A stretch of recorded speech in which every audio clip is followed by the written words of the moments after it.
She said, "You're boring in conversation. I fall asleep when you talk." I agreed.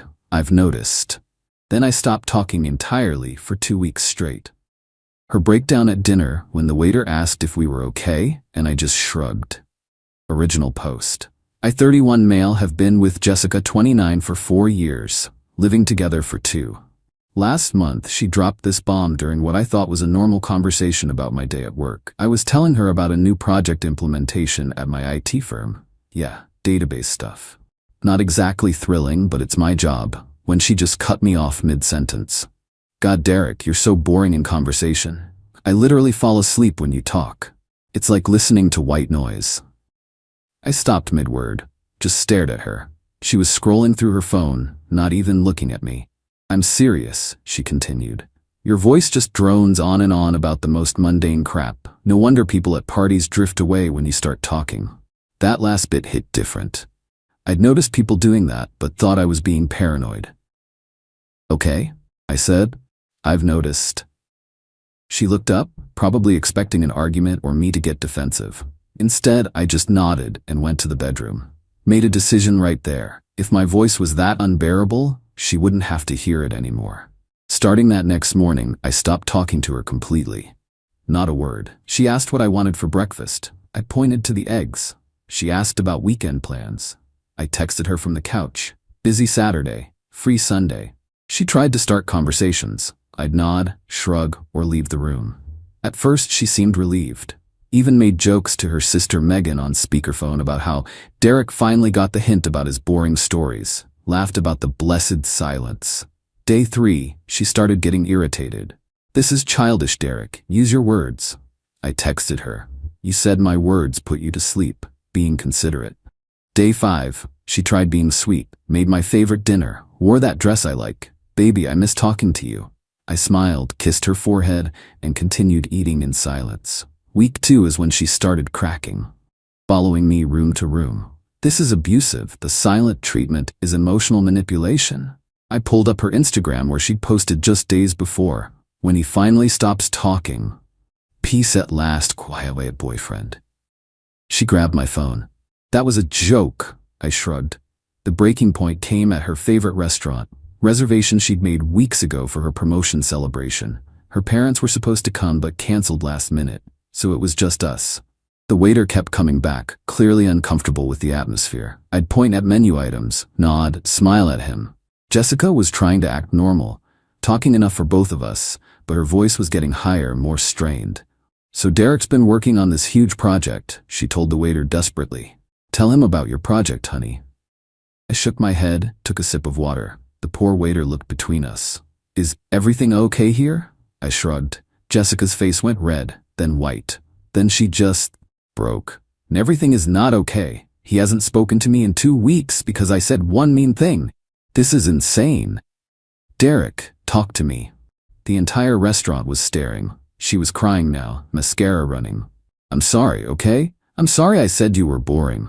"You're not boring. I love your stories. Please, just say something." I looked at her for a long moment. Then I turned to the waiter. "I'll have the salmon, medium, side of asparagus." My voice was rusty from 2 weeks of complete silence. The waiter scribbled quickly and basically ran away. Jessica stared at me. "That's it? That's all you're gonna say?" "You said my conversation was boring, so I stopped having them with you." "For 2 weeks? You seemed happy about it on Instagram." She grabbed her purse and stormed out. I finished my dinner alone. The salmon was excellent. That was 3 days ago. She's staying with Megan. I've gotten about 20 texts ranging from "I hate you" to "Please can we talk" to "You're a psychopath." My buddy Tom thinks I went too far. My brother thinks it's hilarious. I just think if someone tells you that your voice is unbearable and your stories put them to sleep, believing them and acting accordingly is just logical. Am I the bad guy here? Update 1 week later. Okay, so things escalated in ways I didn't expect. After the restaurant incident, Jessica went full nuclear on social media. Posted this long thing about emotional abuse and narcissistic partners. Didn't name me directly, but all our mutual friends knew. Got texts from people I hadn't heard from in years asking if I was okay or telling me I was a monster. Whatever, I figured she'd cool down. Then Thursday, I came home to find Jessica in the apartment with Megan and their mom, Patricia. They were packing her stuff. Fine by me. Saved me the awkward conversation about her moving out. But then Patricia started in on me. Derek, you need therapy. What you did was sick. I just looked at her. Silent treatment is abuse. You traumatized my daughter. I pulled out my phone and typed a note, showed it to her. Jessica said my voice was boring and put her to sleep. I was being considerate by not subjecting her to it. Patricia snatched my phone. Stop this. You're a grown man. Use your words. Okay, I said. Your daughter told me my voice was like white noise, that I bore people, that parties are better when I shut up. So I did. How is giving her exactly what she asked for abuse? Megan jumped in. She didn't mean it literally. Then she should have said that, instead of doubling down and posting about how peaceful her life was without my boring stories. Jessica finally spoke up. I said I was sorry. No, I corrected. You said you were sorry after you got embarrassed in public. You were happy about my silence for nearly 2 weeks. You bragged about it online. It was a joke. Was it funny when you told me people at parties drift away when I talk? Was that a joke too? Silence. That's what I thought. Patricia tried again. Relationships require forgiveness, Derek. They also require respect. She didn't respect me enough to engage with my conversations, so I stopped having them. For 2 weeks. She seemed to prefer it that way for most of those 2 weeks. They finished packing while I sat in the living room. As they were leaving, Jessica stopped at the door. You know what? You are boring, but at least before I thought you were also kind. Now I know you're just boring and petty. Okay. She slammed the door. 20 minutes later, I got a Venmo request from her for half the rent. I declined it and sent her a message. You moved out voluntarily, not paying rent for a place you don't live in. She sent back. I was driven out by your abuse. I screenshotted her Instagram posts about how happy she was with my silence and sent them back. Driven out by giving you what you publicly celebrated, she blocked me. But here's where it gets weird. Yesterday, I got a call from her dad, Robert. We'd always gotten along pretty well. Derek, what really happened? I told him everything. The initial insult, my response, her social media posts, the restaurant. Long pause. Patricia says you emotionally abused Jessica. I stopped talking because Jessica said my voice bored her to sleep. For 2 weeks? She was posting about how happy it made her. Why would I start talking again? Another pause. Then he chuckled. You know what? Good for you. She's been princess of the universe too long. Patricia enables her. Robert? No, I'm serious. Jessica called me crying about how you wouldn't talk to her, but when I asked why, she kept changing the story. First you were mad about constructive criticism, then it was just a joke, then you were controlling. The story kept shifting. I just gave her what she asked for. And she couldn't handle getting what she wanted. Classic Jessica. She did the same thing to her ex, told him he was too emotional, so he stopped sharing feelings with her. Then she complained he was distant. This was news to me. Look, he continued, I love my daughter, but she needs to learn that words have consequences. You didn't yell, didn't call names, didn't do anything except stop doing the things she complained about. If that breaks her, that's on her. We talked a bit more. He mentioned that Jessica was already on dating apps, showing Megan matches and saying she needed someone more exciting. Give it 2 months, Robert said. She'll realize that boring and stable isn't the worst thing. But don't take her back. Wasn't planning on it. Here's the thing. I'm already feeling better. I joined a D&D group. Yeah, peak boring I know, and everyone seems engaged when I talk about character builds and campaign stories. Started going to trivia nights at a local bar. Turns out, people actually like my random knowledge about random stuff. My apartment is quieter now, but it's a good quiet. Not the walking on eggshells wondering if I'm being too boring quiet. Oh, and plot twist. Got a text from Megan last night. Jess is driving me crazy talking non-stop about her feelings. I get why you went silent now. She literally never shuts up about herself. How did you last 4 years? I didn't reply, but I did laugh. Update 2.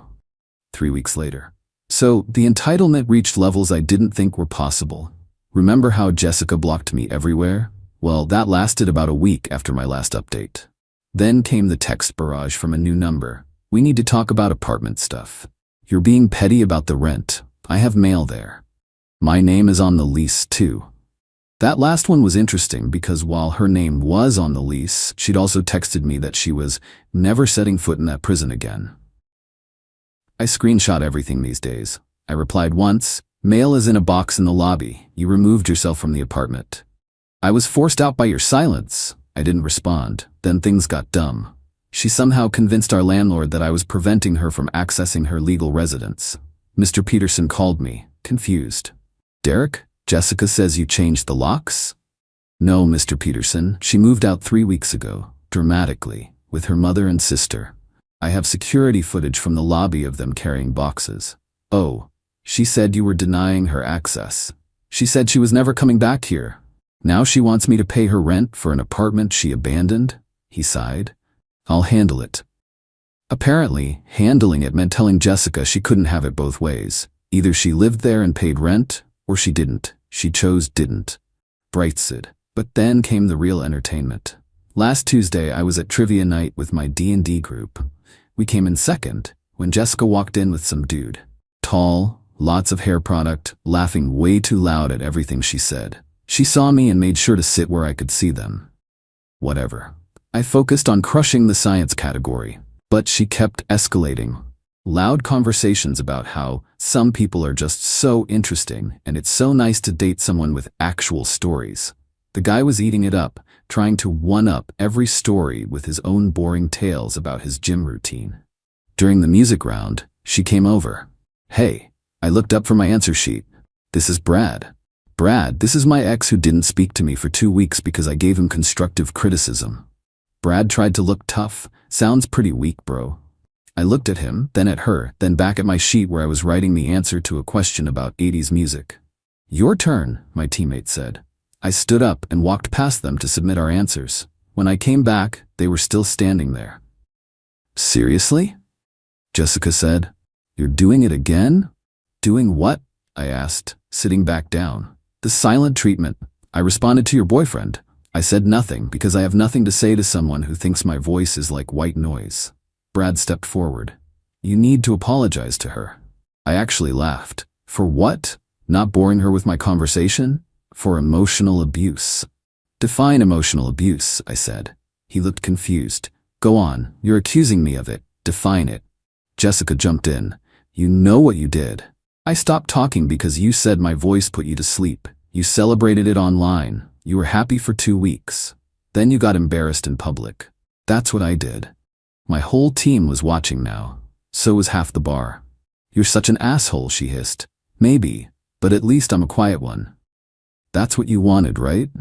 Brad tried again. "Real men don't act like children." One of my teammates, Sarah, suddenly spoke up.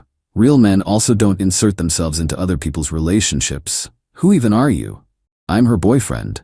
"Of 3 days," Jessica admitted quietly. The whole table went, ooh, like we were in middle school. Sarah continued. "So you've known her 3 days and you're here fighting her battles?" "Dude, run." Jessica's face went red. "We're leaving." "Good luck, Brad," I called out. "Fair warning, she thinks everyone's stories are boring, even yours." He looked confused. Jessica dragged him away. But here's the best part. Yesterday I got a LinkedIn message from Brad.